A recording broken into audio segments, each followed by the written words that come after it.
What's going on, everybody? It's Friday. It's Friday, and there's one NBA game today. There's one playoff game. It's between two cities or states that begin with the letter M. It's the Memphis Grizzlies, and it's the Minnesota Timberwolves. I already started recording a whole video about NBA. I got 5 minutes into it, and then I realized it just needed to be redone. So I already know everything about what's happening, which is rare for one of my videos, but I've already done research for the sport that we're working on.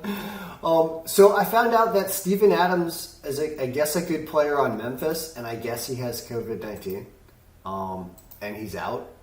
And that's probably a pretty darn big deal, I think. As someone who doesn't watch basketball and just looks at the numbers, I can tell you that that's probably a pretty big deal in this game. And I noticed that as we looked at the line of this game, which is only minus 115, for the team that has the positive margin, which is Memphis. This means that the algorithm thinks Memphis wins this game by 4. However, it's not doing that calculation based on the knowledge that one of their players is. It's doing part of the calculation knowing that Steven Adams is injured, but it's not doing the final calculation knowing that, meaning it's still thinking that everybody would be playing, and everybody's not playing on Memphis. Even though everybody is playing on Minnesota, that's relevant. None of these people are hurt. And so given that, with a injury, look at the injuries over here, plus when COVID-19 goes through a team, does it affect the whole team? There's a whole lot of question marks I have here, which makes me think that this game is really difficult to wager on, and if anything, I would go with the team that's healthy, because when you lose a big player and the Lord knows what else is going on, whatever. It's a tough game to play. So my advice would be to stay away and enjoy this, but understand that there's question marks because of injuries today. So that's how I would assess it.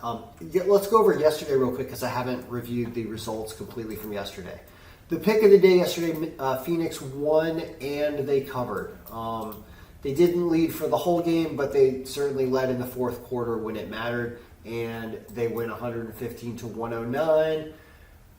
I'm not going to talk really about over/under in points, because I'm going to actually bleed this statement into other videos that I do today, which is I've decided that betting on over/unders and runs and goals and points, whatever it is, that betting on over/unders is actually such a complicated feat to get scores exactly correct, because you have to get both sides correct, that I have decided I'm never going to make an over/under bet again in my life, because I don't ever want to have to say, oh, the algorithm didn't get this right because it misread something, and that's why I lost my bet.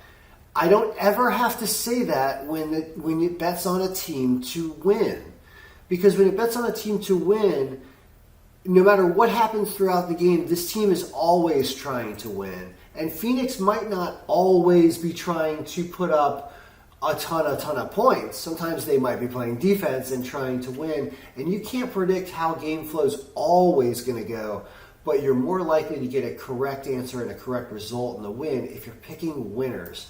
And it's something I thought about previously, and last night I ended up, I had like a 10-team parlay in baseball and some other stuff going on, and the only stuff I was losing anywhere was my over-unders, and I was like, why am I doing this to myself? And I think it's just a need to kind of try to predict the outcome, but it's silly because over-unders are tough. So when I look over here, I see that we projected 224, and there was actually 224. Are you kidding me? Is that what happened? Jesus. But it didn't do that in the other games, okay? So that game was good, but the other games weren't. And so that's why, like I said, I won't focus on points too much. I'll focus on winners and the fact that it picked a winner.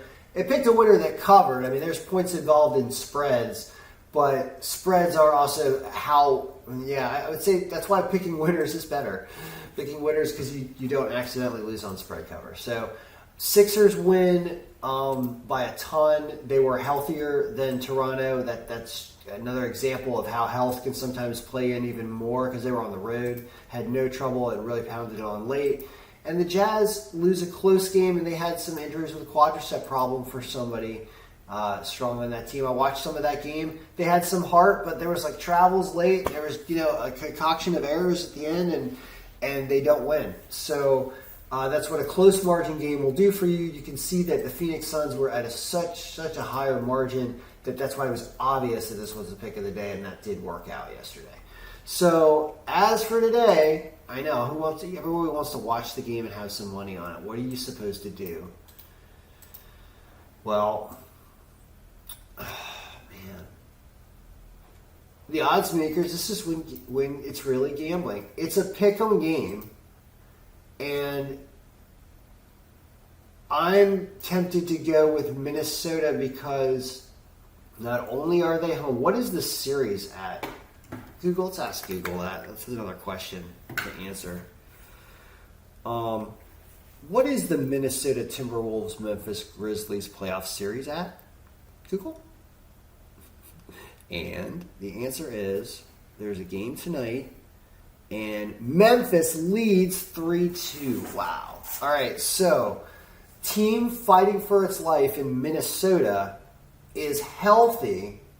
Memphis is sick. And they want to try to close out tonight, but there could be a Game 7, which everybody likes Game 7s when you can have them. This is a recipe for a Game 7, and that means that it's Minnesota at plus 102. Even though this pick is not going to win every day. And it's not even a pick of the day. It's I have a gambling problem and I need to bet pick. No, that's not true. That's not always true. It's I want to enjoy watching the game with $10 on it, and it means a little something to me, and it's not my life savings bet. That's what this is. The Minnesota is the smart man's pick who has extra money to lottery ticket with. It is not a pick of the day, but that's what it is historically based on how to read this. So. That's your answer. That's your NBA algorithm. I'm on to hockey and on to baseball. Good luck. May your pick be winning.